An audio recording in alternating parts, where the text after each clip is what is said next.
오늘이 유대인 달력으로는 오순절입니다.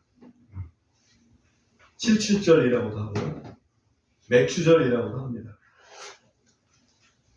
이스라엘 땅에는 두 번의 추수가 있다고 봐야 되겠죠. 하나는 봄추수, 하나는 가을추수.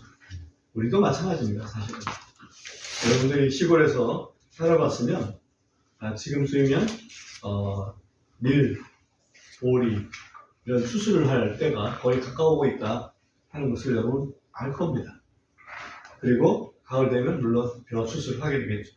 그래서 추수 때마다 절기를 이렇게 정해놓으신 게 아닌가 하는 생각이 듭니다. 오순절에 시내산에서 율법을 내려주셨습니다. 오순절날 나가야 다락방에 성령을 내려주셨습니다. 맞죠? 첫 추수죠. 어찌 보면 첫 추수. 그리고 이제 장막절, 초막절이라고 하는 또 수장절이라고 하는 그런 그 가을 절기가 또 있을 거로 생각을 합니다. 그 오순절날 성령이 내리실 것을 미리 우리 예수님께서 오늘 말씀해 보면 16절에 보면 이런 말씀을 하십니다. 내가 아버지께 기도하리니 그분께서 다시 말하면 아버지께서 여기요? 아버지께서 다른 위로자를 너희에게 주사 너희와 함께 영원토록 거하게 하시리니. 다른 위로자는 누구를 얘기합니까? 성령님을 얘기하죠. 여기 다른 위로자 대신에 저는 또 한 분의 위로자라는 말을 썼습니다. 왜냐하면 여기 영어를 좀 아시는 분들은 16절에 보면 another comforter라고 하는 말을 썼죠. another라는 것은 원래 하나 있는데 또 다른, 그래서 또 하나에 한 놈 말고 두 놈, 뭐 이런 거죠. 예수님 보고 한 놈이라고 하면 안 되니까 한 분, 그리고 또 다른 분, 또 한 분, 이런 의미가 있습니다. 이거를 헬라어로 보면 알로스라고 하는 단어를 사용합니다. 알로스란 말은 다르다는 뜻인데 사실은 질적으로는 같다, 그런 의미가 있습니다. 질적으로도 다르고 다른 경우는 헤테로스라고 하는 헬라어를 씁니다. 그러니까 예수님께서 내가 아버지께 기도할 건데 아버지께서 또 다른 알로스 파라클레토스, 또 다른 보혜사 성령님을 보내주시게 하겠다라는 얘기죠. 제가 뭐라고 그랬습니까? 알로스하고 헤테로스의 차이점을 좀 말씀드렸습니다. 알로스는 다르긴 다른데 본질적으로는 같은 걸 얘기하는 거고, 헤테로스는 다른데 본질도 다른 거를 얘기합니다. 이해되시죠? 네.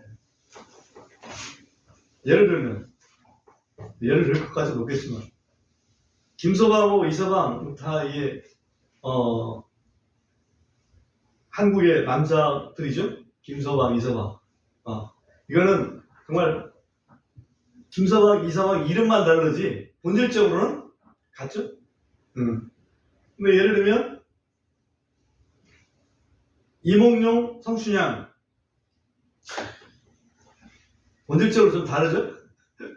물론 제가 남녀를 이렇게 구별한다는 게 그렇지만은 아무튼 구별은 해야죠. 차별은 하면 안 되고. 김서방, 이서방은 알로스라고 할 수 있고, 성추장, 이몽룡 하면 헤테로스라고 할 수 있다. 네? 좀 그런 개념 때문에 제가 잠깐 설명을 드렸습니다. 그러므로 예수님께서 기도하셔가지고 아버지 하나님께서 보내주실 위로자 또는 보혜사는 예수님과 질적으로 동격이지만은 모습만 다른 분이다. 질적으로 동격이라는 얘기는 누구란 얘기예요? 하나님이란 얘기죠. 하나님. 예수님이 하나님이신 걸 여러분 믿습니까? 아멘. 그걸 믿는 사람들이 그리스도인들이에요. 예수님이 하나님이 아니라고 생각하는 사람들이 아직까지도 유대인들이고 무슬림이고, 그죠?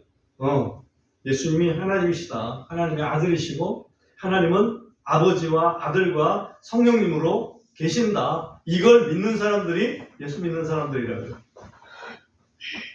그걸 믿을 때 구원이 이루어지는 거지. 그냥 아무렇게나 구원이 이루어지는 건 아닙니다. 다만 아버지와 아들과 성령님은 모습이 다르죠.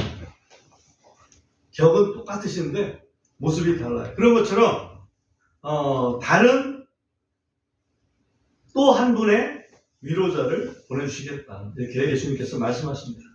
왜 그러셨을까? 예수님께서 지금 제자들에게 마지막 설교를 하시면서 하시는 말씀이거든요. 이게 요한복음 13장, 14장, 15장, 16장 이건 마지막 설교잖아요. 17장 마지막 기도고 어찌 보면 예수님은 몸의 제한을 받습니다. 근데 성령님은 몸의 제한을 받지 않습니다. 그래서 성령님을 보내셨어야 되는 거지. 예수님이 저 갈릴리에 계시면 예수님은 이 서울 하늘에 계실 수가 없습니다. 그러나 성령님은 갈릴리에도 계시고 그 동시에 여기도 계실 수 있는 분이 성령님입니다. 성령님은 내 속에도 계실 수 있고 우리 임지사 속에도 계실 수 있고 동시에 계실 수 있는 분이 성령님이라는 얘기예요. 무슨 얘기인지 알겠죠? 그래서 그게 알로스라는 거죠. 알로스 파라크레토스. 그래서 이걸 다른이라고 번역하는 것보다는 또 다른 아니면 또 한 분의 이렇게 번역하는 게 조금 더 본래의 뜻을 살릴 수 있는 게 아닐까 이렇게 생각을 좀 합니다. 그래서 성령님을 로마서 8장에 보면 하나님의 영 또는 그리스도의 영 그렇게 표현을 해놓고 있습니다. 왜? 동격이기 때문에. 그리고 우리가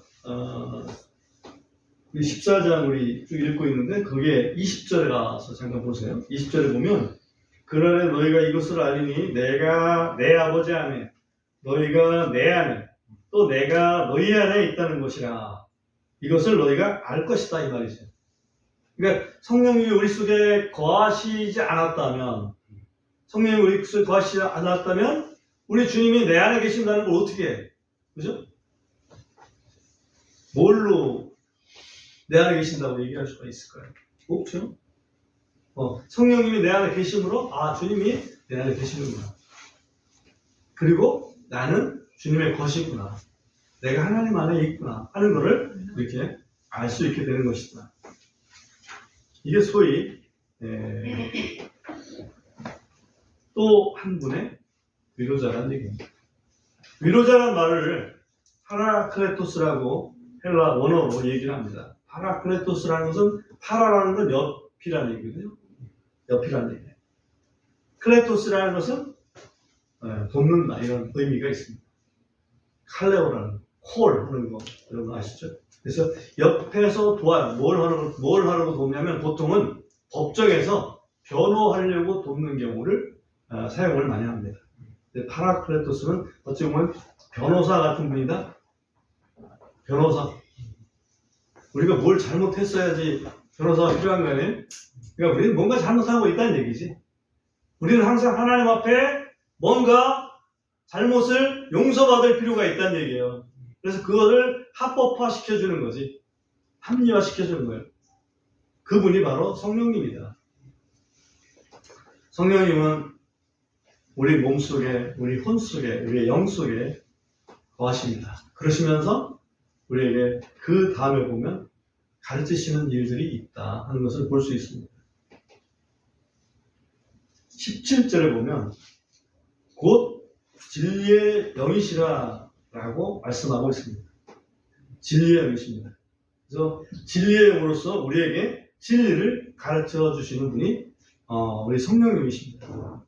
그리고 그 성령님은 이제까지 있던 우리의 양심이나 또 옆에 있던 율법과는 질적으로 좀 다르다. 여러분 하나님께서 우리 인간을 시대적으로 다스렸는데 맨 처음에는 양심을 주셨잖아요. 양심으로 보면 어떤 게 선인지 어떤 게 아닌지 악인지 알죠. 알긴 알아요. 그 다음에는 그걸 아는 척을 안 하니까 율법을 주시죠. 율법에 이거 선이고 이건 악이야 라고 해서 분명하게 율법으로 명시를 해줍니다. 양심이든지 율법이든지 우리가 죄인이라는 것까지는 아는데 그 죄를 어떻게 극복할 거냐 하는 부분에 대해서는 미지수로 항상 남겨놓죠. 근데 그 극복하신 힘을 누가 주셔요? 성령님이 주셔요. 이게 다른 거예요. 우리는 새로운 피조물입니다. 옛날 피조물이 아니에요. 그죠? 그런데 그리스도 안에 있으면 누구든지 그리스도 안에 있으면 새로운 피조물이다. 새로운 피조물이라는 것은 죄를 이길 수 있는 힘을 가지고 있는 피조물이라는 얘기예요. 그러므로 그리스도인이라면서 계속해서 죄를 짓고 있다? 그건 문제가 있는 거죠. 크게 반성을 하고 크게 회개를 하고 돌이키는 순간이 있겠죠. 그죠? 그러지 않으면 그리스도인을 할 수 있겠어요? 성령님은 그 능력을 주신다. 더더욱 성령님은 우리가 잘못할 때 우리를 위해서 기도해 주십니다. 우리가 뭘 어떻게 해야 될지 모를 때 우리를 위해서 탄식하면서 기도해 주시는 분이 성령님이시다. 그러니 예수 한번 믿었더니 그게 얼마만큼 이게 혜택을 받는지 모르는 거예요. 그런 분을 우리가 찬양하는 겁니다. 그렇죠? 우리의 마음을 다해서 찬양하는 겁니다. 율법과 성령님과 어떤 차이가 있을까 하는 부분을 또 생각을 해봅니다. 여러분 뉴턴 아시죠? 뉴턴이 어느 날 마당에서 사과나무를 보는데 사과가 뚝 떨어지는 거예요. 사과가 뚝 떨어져. 사과가 뚝 떨어지는데 왜 그게 꼭 땅으로 떨어지지? 이런 의문점을 딱 갖습니다. 우리는 보통 사과를 그냥 떨어지면 땅으로 떨어지지 거기에 대한 의문을 안 갖잖아요. 근데 천재들은 의문을 갖습니다. 왜 땅으로 떨어질까? 거기서 뭘 발견합니까? 만유인력의 법칙. 그렇죠. 지구의 중력, 또 중력 가속도 이런 거 여러 가지를 막 개발을 해냅니다. 천재죠. 하나님께서 정해놓으신 법이죠. 그런 건 소위 만유인력의 법이죠. 이게 변함이 없습니다. 율법도 하나님이 정해놓으신 법입니다. 예를 들면 우리가 콩을 심으면 콩 난다. 팥을 심으면 팥 난다. 그렇죠? 심은 대로 거둔다. 이게 율법이거든. 그게 법입니다. 그건 변할 수가 없어요. 율법은 마치 거울과 같아서 그야말로 아까도 양심처럼 거울을 딱 보면 내가 얼굴이 더러운지 얼굴이 깨끗한지 알 수가 있어요. 얼굴이 더러우면 씻어야 되잖아요. 그죠? 근데 율법은 거울만 보고 보여준다 이거지. 의로우면 상을 주고 죄를 지면 벌을 주는 것이 율법입니다. 근데 성령님은 조금 다른 것이 다시 살아날 수 있는 생명수가 되어주시는 거죠. 그게 차이가 있습니다. 영혼의 죄악을 발견해주면 그것을 씻을 수 있게 해주시고 그 성령이 하시는 일이 여러분 한번 조금 16장으로 가서 요한복음 16장에서 14절을 한번 보시겠습니다. 14절을 보면 이런 말씀이 있어요. 그분께서 나를 영화롭게 하시리니 이는 그분께서 내게서 받아 그것을 너에게 보이실 것이기 때문이라. 이렇게 말씀하십니다. 성령께서 나를 예수 그리스도를 영화롭게 하실 것이다 라고 이런 표현을 하는 거죠. 예수님을 영화롭게 한다는 얘기는 예수님이 하신 일을 분명하게 이렇게 알려주신다는 얘기죠. 확인시켜 주시고 예수님이 뭘 하신 겁니까? 예수님이 우리의 모든 죄를 대신 담당하셨죠. 대속하셨지 않습니까? 그거를 계속해서 알려주시는 분이 성령님이십니다. 그리스도를 항상 높이십니다. 그 대속을 통해서 율법의 정죄로부터 자유를 얻었다는 것을 상기시켜줍니다. 그리고 그리스도께서 새롭게 주신 계명을 계속해서 알게 해주시는 거죠. 우리 주님 주신 계명이 뭐가 있습니까? 네? 내 안에 모든 사랑을 내 이웃을 제가 하는 거랑 조금 다른데 율법이 얘기하는 것이고요. 율법의 강령이 아버지 사랑하고 이웃 사랑하는 거예요. 그러나 예수님께서 말씀하시면서 내가 너희를 사랑하고 하신 너희도 서로 사랑하라. 이거 하나 주셨어요. 3개입니다.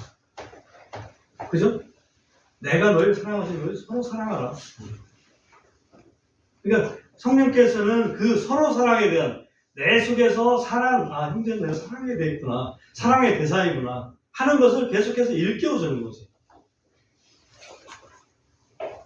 근데 형제를 봐도 미움만 생각만 든다. 예를 들면. 그리스도 안에 형제인데 미운 생각만 들어. 성령이 주시는 생각이 아닙니다. 그죠? 정말 회개했는지 다시 한번 생각해 볼 필요가 있어요. 주님 주신 계명은 여러 가지 계명 아닙니다. 3계명. 그죠? 그거 주셨고, 또 하나는 오늘 이번 달의 주제인 선교, 명령. 그거 주셨죠.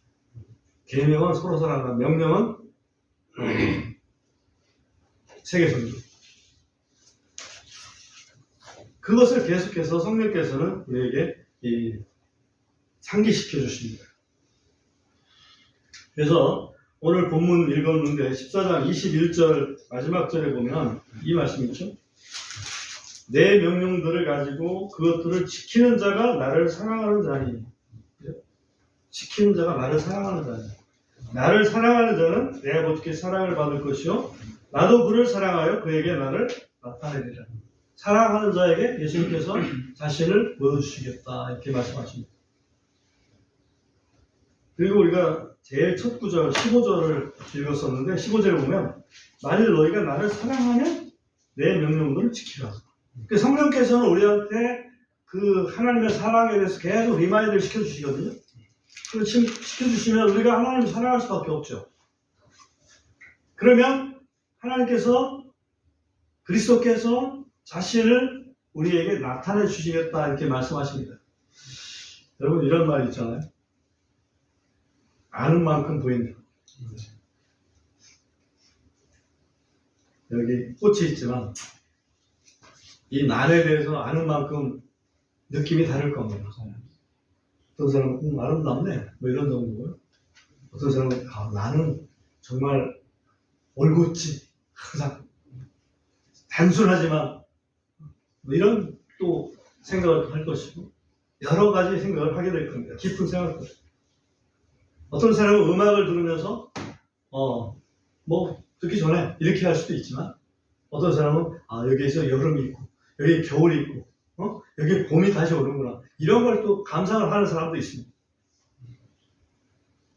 어떤 사람은 기술을 가지고 기술자가 돼가지고 그죠? 뭘 하나를 봐도 다른 사람이 보지 못하는 그런 문제점들을 발견하고 어떻게 하면 해결이 되겠구나 원인이 뭐겠구나 그런 것들을 찾아냅니다.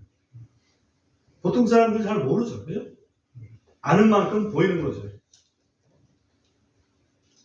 우리 주님을 사랑하는 만큼 주님께서 보여주시는 거죠.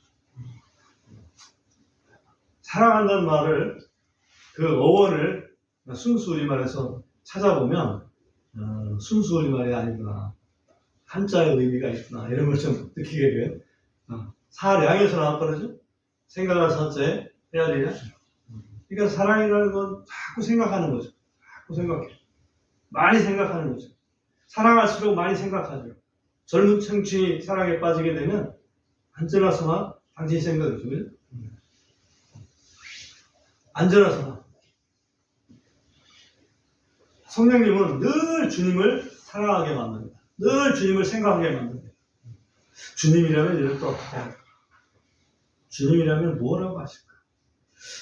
내가 어떻게 하면 주님이 기뻐하실까? 그렇게 하다 보면 계속해서 그걸 되뇌이다 보면 우리의 생각이 주님을 닮아갑니다.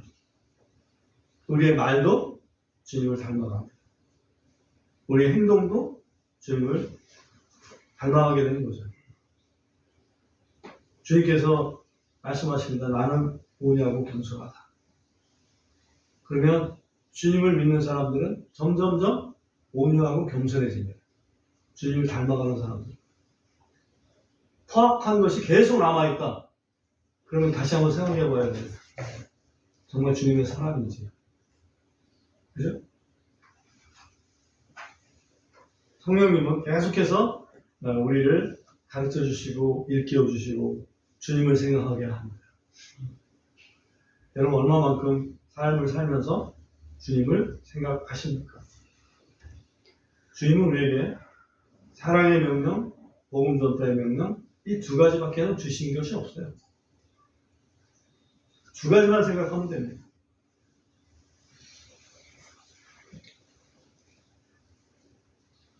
성령께서 그 사랑을 할 수 있도록 우리에게 열매를 주시는데 성령의 9가지 열매 중에 첫 번째 열매가 뭡니까?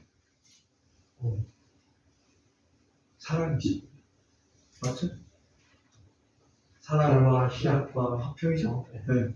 그래서 사랑입니다. 성령께서 주시는 것이 바로 사랑이에요. 그래서 그 사랑 가지고 세계명 할 수 있도록 만들어주신 분이 성령입니다. 그 다음에 또 성령께서 주시는 것이 권능이라고 했죠? 은사죠? 그것은 뭘 위해서? 복음 전파를 위해서. 그렇습니다. 그 다음에 우리 한번 성령께서 하시는 일 중에서 요한복음 15장을 펴서 26절, 27절 두 구절을 한번 같이 읽어보겠습니다. 요한복음 15장 26절, 27절 두 구절 한번 같이 읽어보겠습니다. 그러나 시작. 그러나 내가 주께로부터 너희의 문을 열고자 곧 아버지께로부터 나오시는 진리의 영께서 오실 때에 그분께서 나에 대해 증언하실 것이요 너희 또한 증언하리니 이는 너희가 처음부터 나와 함께 있었기 때문이다. 성령께서 오시면 성령께서 나에 대해서 증언을 할 것이고 너희도 다시 말하면 예수님의 제자들인 우리들도 예수님을 증언하게 될 것이다. 이렇게 말씀을 하고 있습니다. 성령님의 증언은 권능이 있습니다. 특별하게 성령님의 증언은 권능이 있습니다. 사도 바울이 고린도 교회 성도들이 뭔가 좀 이렇게 교만해졌지 않습니까? 중간중간에 교만해졌어요. 그러다 보니까 사도 바울이 이렇게 합니다. 내가 가서 너희를 좀 점검을 해야 되겠다. 내가 확인하려고 하는 것은 너희 말이 아니다. 너희 능력이다. 그죠? 말은 엄청나게 잘합니다. 근데 능력이 하나도 없어요. 왜? 성령님은 말에 있는 게 아니라 능력에 있기 때문에 그렇습니다. 이 능력은 복음 증거를 위해서 주시는 것이지 그 고린도 교회의 일부 그 특별한 은사를 받았다고 자랑하는 사람들처럼 자랑하라고 개인 자랑하라고 주시는 게 아닙니다. 성령님 자신이 권능 그 자체라고도 볼 수 있습니다. 그죠? 그러니까 우리 예수 믿는 사람들은 성령님이 우리 속에 내주하고 계시기 때문에 이 권능의 소스는 이미 우리가 가지고 있다. 사실 가지고 있다. 문제는 그 성령님이 잘 나타나 주시지 않는 거지. 권능으로. 그 얘기는 너희가 나를 사랑하면 내 말을 지키리니 그러면 내 아버지께 사랑을 받을 것이고 나도 사랑해서 나를 나타내 주겠다. 이렇게 말씀하시잖아요. 그러니까 성령님을 우리가 계속해서 사랑하면 성령님께서 성령님의 그 권능을 나타내 주실 텐데 우리 성령님 잘 생각 안 하죠. 생각 잘 안 하시잖아요. 내 일에 대해서 생각하고, 그죠? 내 일, 내 유익, 내가 직접 관련되어 있는 것들, 이건 생각을 많이 하는데, 내 속에 정작 내주하고 계신 성령님은 잘 생각을 안 한다는 거죠. 그래서 성령께서 오시면 죄에 대해서, 의에 대해서, 심판에 대해서 세상을 책망하시겠다고 그러잖아요. 세상을 책망하십니다. 우리 그리스도인들 책망하시는 게 아니라 세상을 책망하셔요. 근데 거기서 귀담아 들을 만한 게 있습니다. 죄라는 건 뭐가 죄냐? 불신이 죄 다음에. 그죠? 불신. 죄라는 불신. 그럼 의는 뭐가 의겠어요? 의는 신이죠. 결국. 불신의 반대면 믿음이죠. 뭘 믿어요? 왜 믿어? 예수님께서는 지금 우리와 지금 함께 계십니까? 따로 계십니까? 함께 계시기도 하고 따로 계시기도 하죠. 함께는 성령이 계시는 거고 따로는 예수님은 하나님 보좌 우편에 계시기 때문에 사도 바울이 그랬잖아요. 내가 지금 육체 가운데 있을 때는 주님과 따로 거하는 것을 내가 안다. 그래서 나는 지금 육체를 떠나서 주님과 함께 거하는 것을 더 좋게 생각한다. 그렇지만 내가 육체 가운데 있는 것이 너희한테는 좀 유익할 거야. 빌립보 성도들한테 사도 바울이 한 얘기입니다. 주님이 따로 가기 때문에 뭐가 필요해? 믿음이 필요한 거예요. 주님이 여기 계시면 믿음이 필요 없어요. 그냥 주님 말씀하시면 그냥 듣고, 뭐 하라고 그러면 하고, 말라면 말고, 그렇게 하면 되는 거지. 믿음이 뭐 필요해요? 근데 주님이 저 위에 계시잖아요. 안 보이잖아. 성령으로만 계시잖아. 안 보이잖아. 그죠? 그래서 믿음이 필요한 거예요. 그래서 의라 하면 내가 저 위에 가는 걸 의라고 한다. 믿음으로 말고는 의를 이룰 수가 없습니다. 심판에 대하여는 누가 심판받았어요? 이 세상 임금이죠. 이 세상 임금이 심판받았다. 다시 말해 너희는 지금 자유다. 너희는 죄로부터 자유야. 너희는 지금 그 정죄로부터 자유야. 사탄으로부터 자유야. 그 자유를 누려야지. 그죠?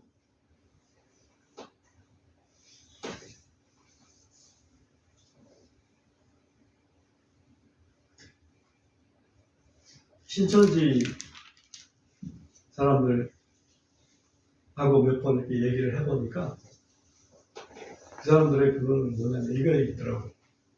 노력하고 있다. 노력하고 있다는 거예요. 우리 주님은 노력이 아니라 자유를 주셨는데 노력을 하고 있어요. 노력해도 안 됩니다. 복음 진리를 모르기 때문에. 그죠? 우리는 노력하지 않았는데도 복음 진리를 아는 거 하나 가지고 이 주님 주신 구원을 받게 된 거예요. 이게 얼마나 이게 감사합니까?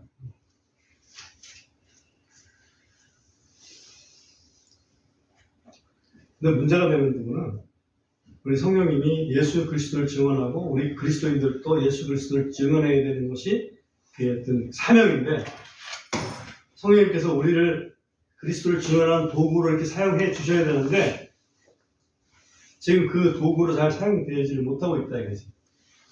그게 문제입니다. 그럼 어떻게 하면 그렇게 될 수 있을까? 그리스도인이라면 다 고민을 합니다. 많은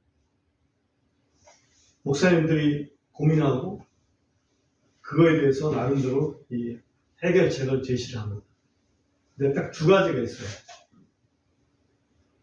하나는 내주하신 성령님께 굴복해라. 성령님께 굴복합니다.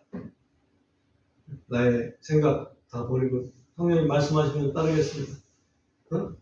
나의 시간도 성령님 것이고 나의 돈도 성령님 것이고 나의 모든 것 성령님 것입니다. 라고 굴복합니다. 라고 할 수 있겠죠. 그죠?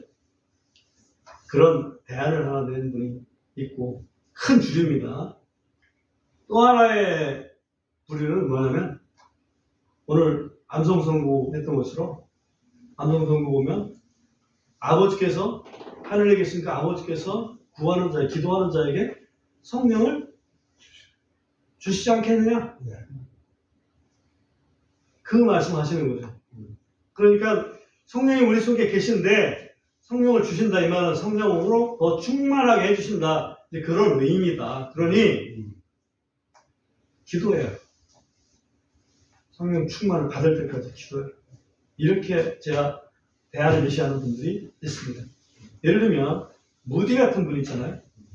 미국에 큰 부흥을 일으켰던 무디 목사님.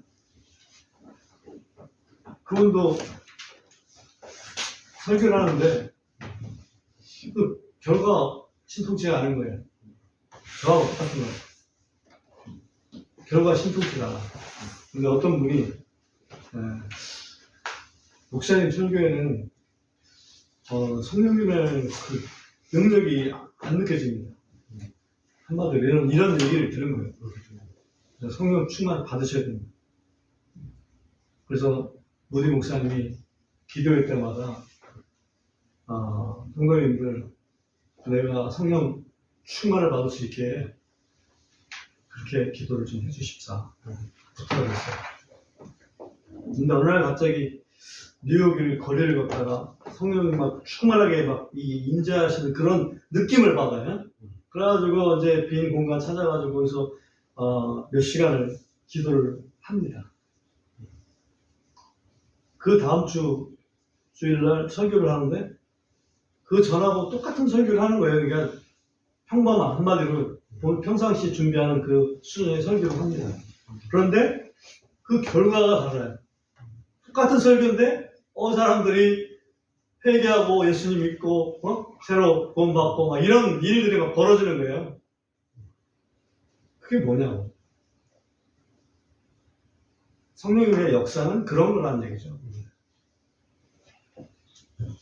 제가 똑같은 설교를 해도 성령님이 역사하실 때하고 역사하지 않으실 때하고 다르다는 거죠. 이 모디 목사님이 한 번은 화요 모임이 있었는데, 예를 들면 화요 모임에서 한 곳에서 굉장히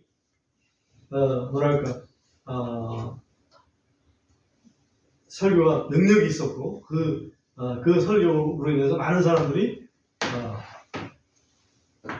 결심을 하고 뭔가 일심을 하고 뭐 이런 걸 했어요. 그래서 이거 참 이 설교가 괜찮은 것 같다. 그 다음날 모임이 있었어요. 다른 지역에서 이걸 해야지.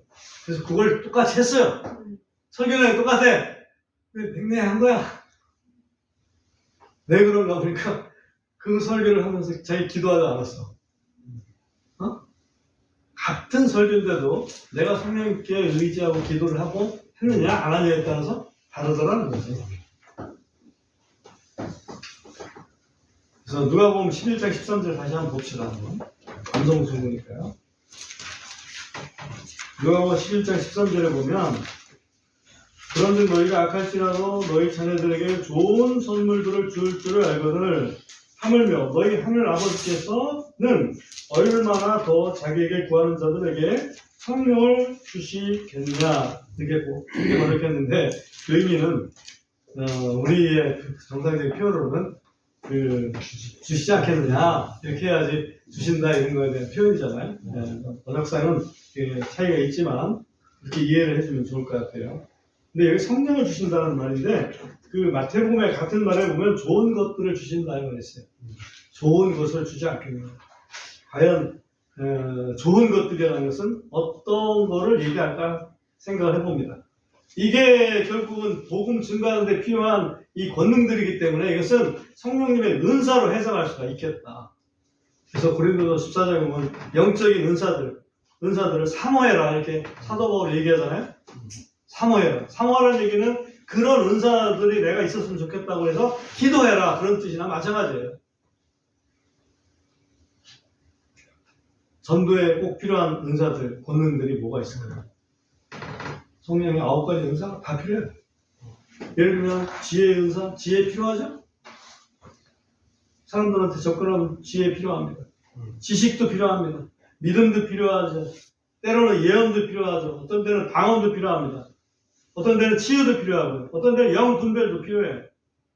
이러한 권능의 은사는 사실은 복음 전하는 데 있어서 필수 조건이라고 봐야 됩니다. 필수 조건.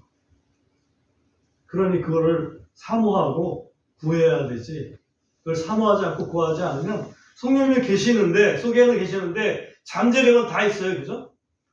파워 플랜트 여기 와 있어. 내가 스위치를 안 꼽는 거랑 똑같은 거라는 얘기죠. 기도해야 됩니다.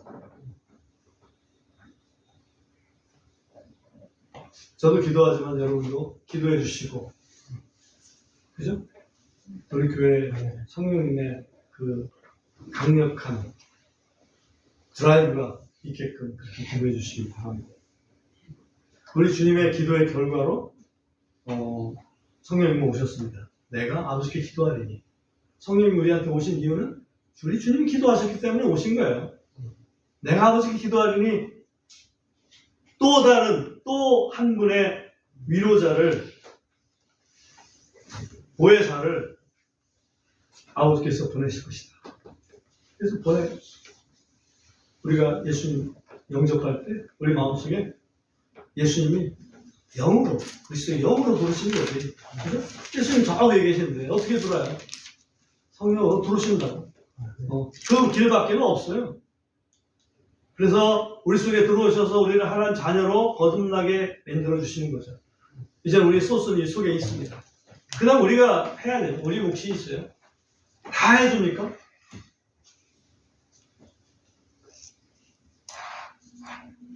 밥 먹는 수저 갖다 줬으면, 밥 차려도 밥 먹는 수저 갖다 줬으면 좀 먹을 수는 있어야 될 거 아니에요? 그죠? 그게 이제 우리가 할 일이다 하는 생각입니다. 뭔가 우리가 해야 됩니다. 그때 필요한 것이 믿음이 아닐까. 믿음이 아닐까. 오늘 우리는 성령께서 주시는 그런 최초의 그 열매로, 사랑의 열매로 주님을 사랑하는 것, 또 주님께서 허락하신 또 다른 형제들을 사랑하는 것, 그거 됩니다. 그죠? 이건 어느 정도 좀 눈에 보이니까 좀 그래도 쉽잖아요. 그런데 눈에 보이지 않는 성령의 은사로 복음 증인이 되어야 합니다.